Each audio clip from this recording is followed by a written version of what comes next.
Welcome to IQ HitList. I'm Vishwas Sadashivan. IQ HitList is inconvenient questions, one-on-one interview that explores the views of an individual that you want to see. My guest today is a pint-sized dynamo. Sounds like a contradiction in terms, but she is packed, compact. She lacks in height and heft. She more than makes out for in spunk, dynamism and energy. See, like right now she's peeking into what I'm saying. This young lady is a successful dragon boater, dragon as well, good enough indeed to represent Singapore, Team Singapore. Now what's more remarkable is the way she's given the sport an entirely new twist by forming a team of deaf dragon boaters. And what a team that is. In a span of 3 years, they grew from having just 4 members with virtually zero resources to more than 20 full-time members, fully committed, who managed to raise more than $100,000 in just 24 hours by pedaling non-stop for 650 kilometers. Now, more recently, she co-founded Society Staples, an award-winning social enterprise aimed at integrating persons with disabilities into society through fitness and sport. For her work, she was named one of 55 millennials in Singapore to look out for. All this at the age of 76, 22. Whoever it was that said youth is wasted on the young, well, he has clearly never met Debra Lam. Debra, welcome to IQ. Thank you. HitList. Thanks for inviting me. I'm very flattered by the introduction. I know. It's all lies, right? Okay. Recently I spoke and I chaired a panel discussion in the UNESCO inaugural global conference on rights of the disabled. And I was blown. I was blown because for the first time you are seeing the magnitude of people with disabilities around the world. I'm not sure whether you're aware, but 1 billion people in the world are disabled and officially disabled. So there must be a lot more who are not on that list, right? Yes. And that's 15% of the global population. That's significant, Yep. right? But do you know there were very few people from Asia at this global conference? And there was none from Singapore. I wasn't there representing Singapore. So there seems to be an unwillingness, I feel, to move at a greater speed in changing this. But one of the things that came through, Debra, and this is something I want to ask you about, one of the things that came through is, while you can do infrastructure, build ramps, which Singapore government has done a great job, for example, right? MRT stations having ramps and so on, all that is fine. But the biggest problem that at least from the conference it came through globally is prejudice. Prejudice which is different from discrimination. Prejudice which is cultural, and the strongest form of prejudice actually comes from family, where the family themselves are ashamed of the disabled and they don't want them to leave the house. Yep. So how do you fight this prejudice? That's, I'm sure, something that's top of mind for you with Staples, right? Yes. Well, I think for us is we're big on the space of mindset change, and we try not to do it in the way that is very forceful. So, so sports is one great channel to do it, right? Because when you actually put persons with disabilities on sporting platforms, their abilities are highlighted, right? People don't see them as a disabled person per se, but people see them for who they are, playing that sport and what they can achieve in that sport. And I guess that itself, it's a very visual thing. It's something that is extremely powerful. You can do so much advocacy work just telling people like, oh, we should not discriminate persons with disabilities because for reasons A, B, C, D, E. But, having something that's visual is always more impactful. And I guess when you put people on that sporting platform, people really start seeing them in a different light because they are portrayed in a different manner as well. You compare it to other instances, like for example, let's say the media, sometimes persons with disabilities are portrayed quite negatively. So once again, for spotting Negatively how? Um, Don't mince your words, say it as it is. You're young, you've got immunity. negatively in the fact of, so you see, it's very easy to portray the bad sides about persons with disabilities just for the fact that some of them, their disability is extremely visible, right? For example, let's say a physically challenged individual. And so sometimes, even in, let's say, like mainstream media, like the movies, they will sort of, put him in this more sorrowful, pitiful manner. Yeah. Yeah. So that's what I mean by negative. But when a person is doing sports, like for example, let's say someone that is physically challenged on a wheelchair, and he or she is sort of like maybe doing chin-ups. You don't, the first impression that you get is not, oh, this person is on a wheelchair, or like, oh, this person has lost his limbs or something like that, but like, it's more towards, wow, this person can do chin-ups, and it's that kind of shift is what we are trying to tap on. Is what. No, but is it, I mean, let me play the devil's advocate here. Is it telling a lie? I mean, the truth is, a disabled person is disabled. Yeah. So why are we trying to project a disabled person as a person who doesn't have the disability?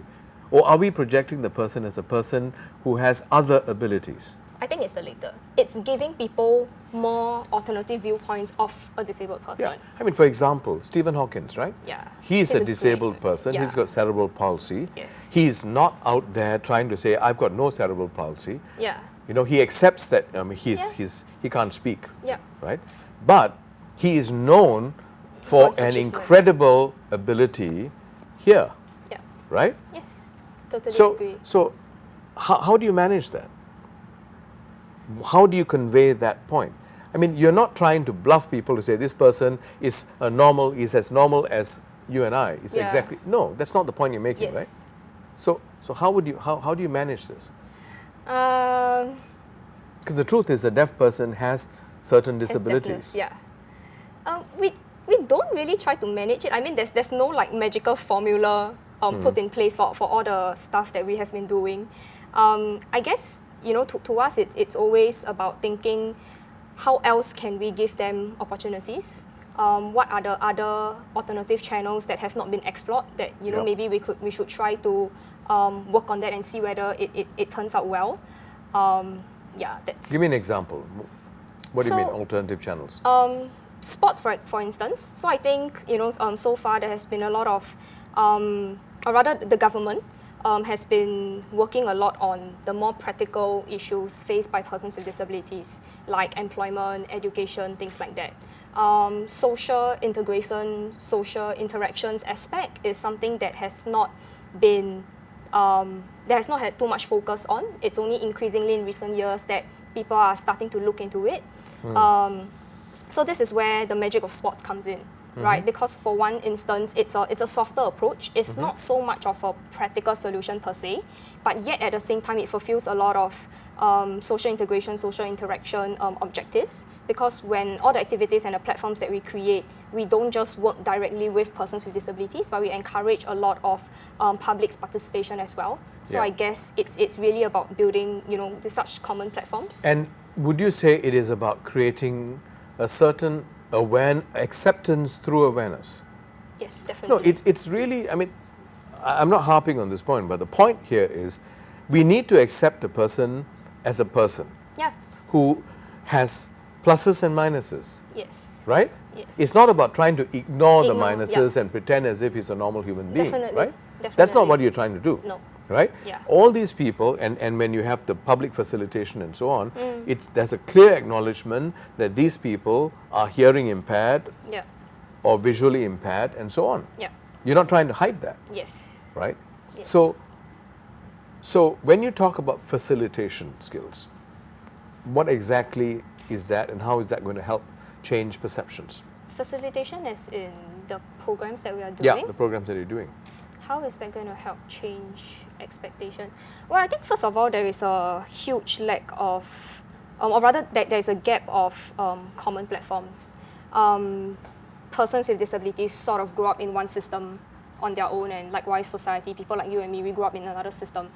There's really no connecting bridge. And I guess that itself creates a lot of potential for assumptions, misunderstanding, misconceptions, and things like that. So just by the fact that now Society Staples is building this connecting bridge, and a lot of it, we instantly create that process, where people can actually come out from these two systems and meet.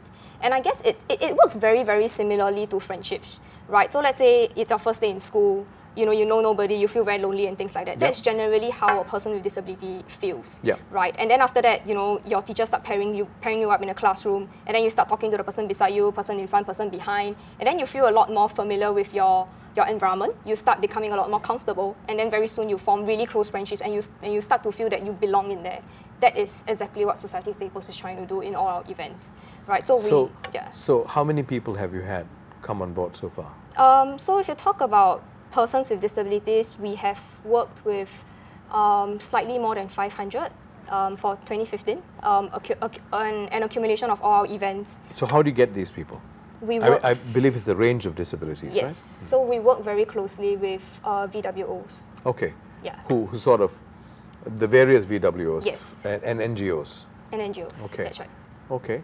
And do you think this is encouraging?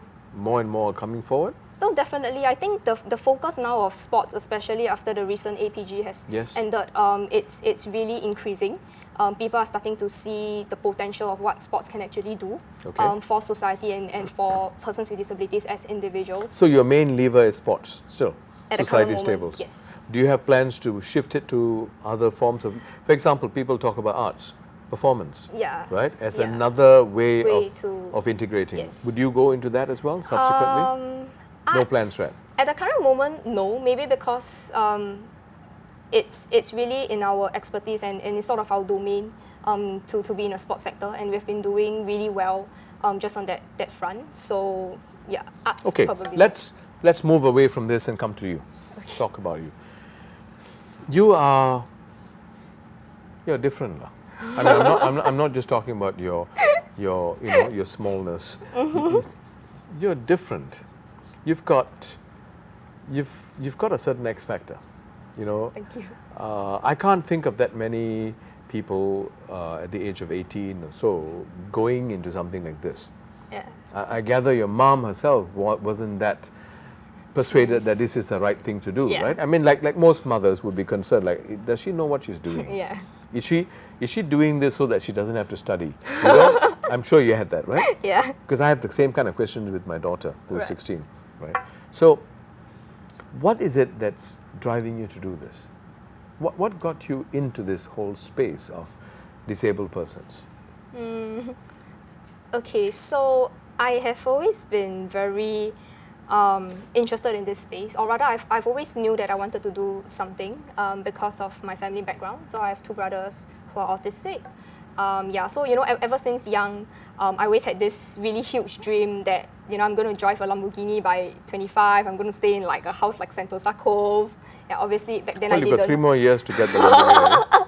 No. Is it possible? No. It's not within like my goals anymore. Okay. Yeah, but I mean, obviously back then I didn't understand the concept of money, right? So I mean, and I thought, back then when I was at that kind of age, which was probably about 10 years old, or so. 10 years old, you wanted the Lamborghini? Yeah, I was. When I was 10, I didn't even know. I thought a Lamborghini was a tree. Oh, okay. Never mind. All right. Yeah, so when I, and I think back then the only thing that came to me about doing good was just building a very successful business, and then I'll just probably like donate like 10% of my profits annually to some like charity organization, and to me it was just that, right? And that sort of followed through all the way until when I was in poly year 2. That was when my co-founder Ryan, he chanced upon this Storm article of a group of special needs school teachers making very derogatory remarks about their students, right? And it literally shattered his world. And yeah, he was extremely affected by it. And he told me, he said, hey, let's start doing something to change the mindsets of how society views persons with disabilities. So it was during then that I was 17 years old and Ryan was 19, and the only thing we knew was dragon boating, and we were already spending like hundreds of hours every weekend at Kallang dragon boating, right? So we thought, oh, it's a very cool idea, you know, to just have fun as well. Yeah, correct. Just bring dragon boating to persons with disabilities.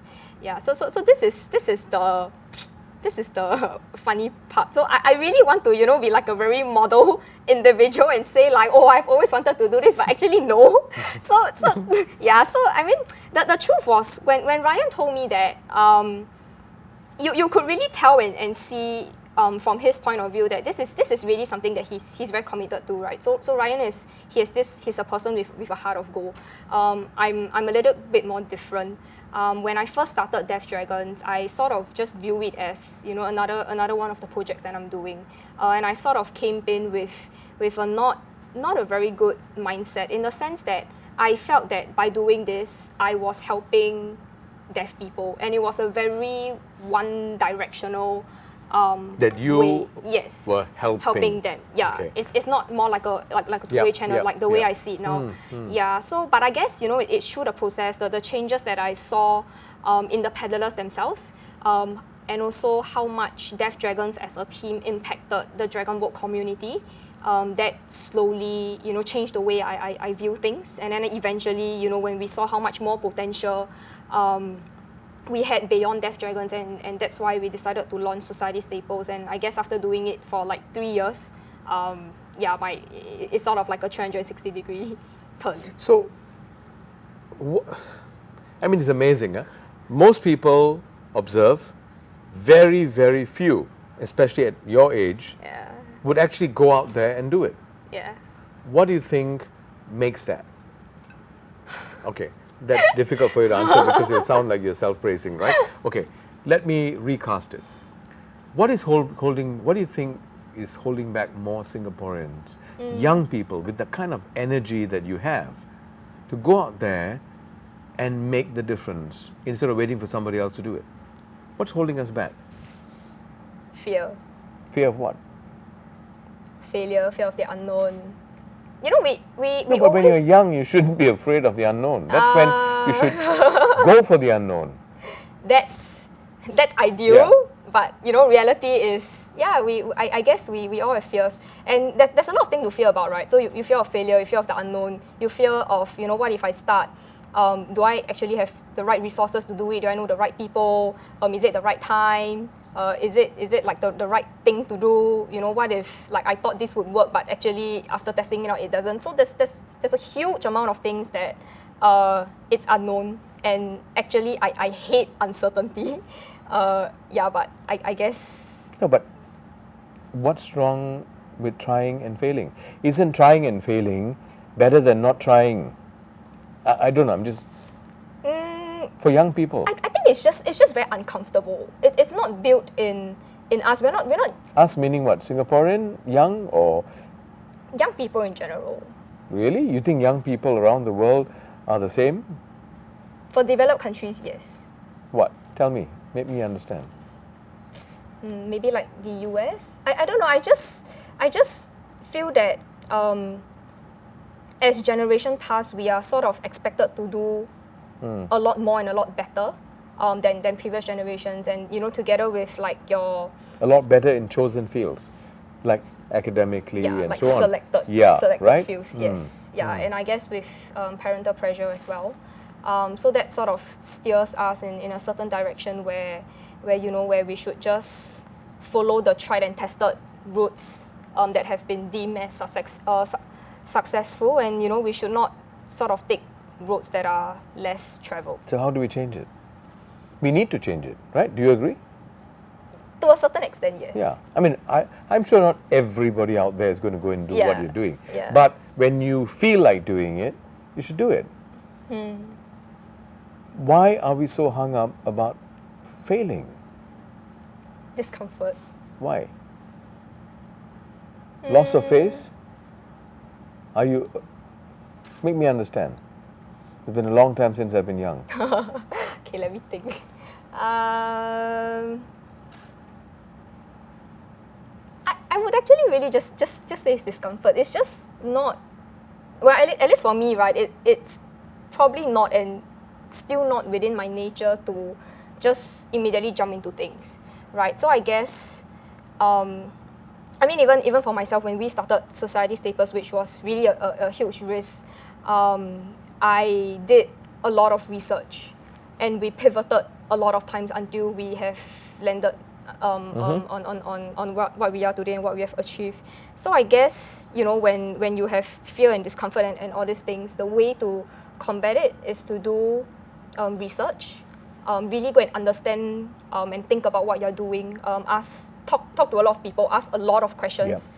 Yeah. Instead of just giving up the idea for fear of failure. Or just directly jumping into it. That's a bit, too adventurous. For you? Yes. Yeah. But for others, you know, I guess the inconvenient question I'm asking you is, what's wrong with failing? I think as a society, would you agree that we need to be less judgmental about people who have tried and failed? We need to talk more about failure. Yes.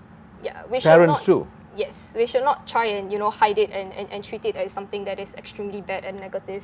Yeah. We should be more open. We should be more accepting of failure, and we should see failure as a process to succeeding, and not Deborah, failure as the a truth end. is, for more than a decade now, Yeah. a lot of government ministers and others say we should celebrate failure, but it's not happening, you know.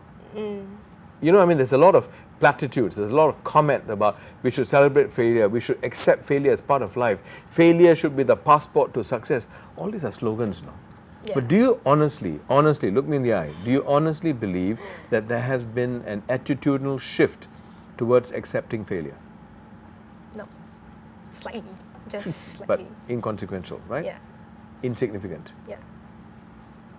You got 1 minute to tell me what you believe, and don't give me this political statement now, what you believe we in Singapore need to focus on to make that change happen.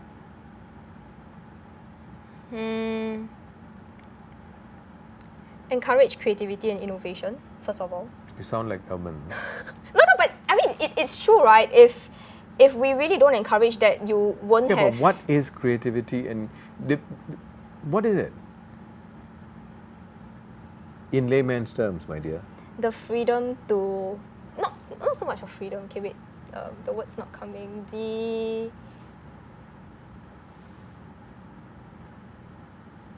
To start on a blank canvas. To not have...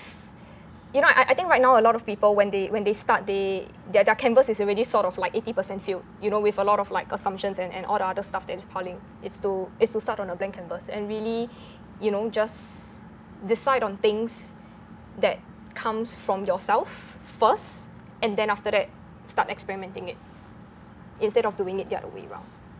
And for others, examining it, looking at it, to look at it with an open mind. With an open mind, Yeah. and a slightly more blank canvas too, Yeah, right? yes. It's both ways. Yes, definitely.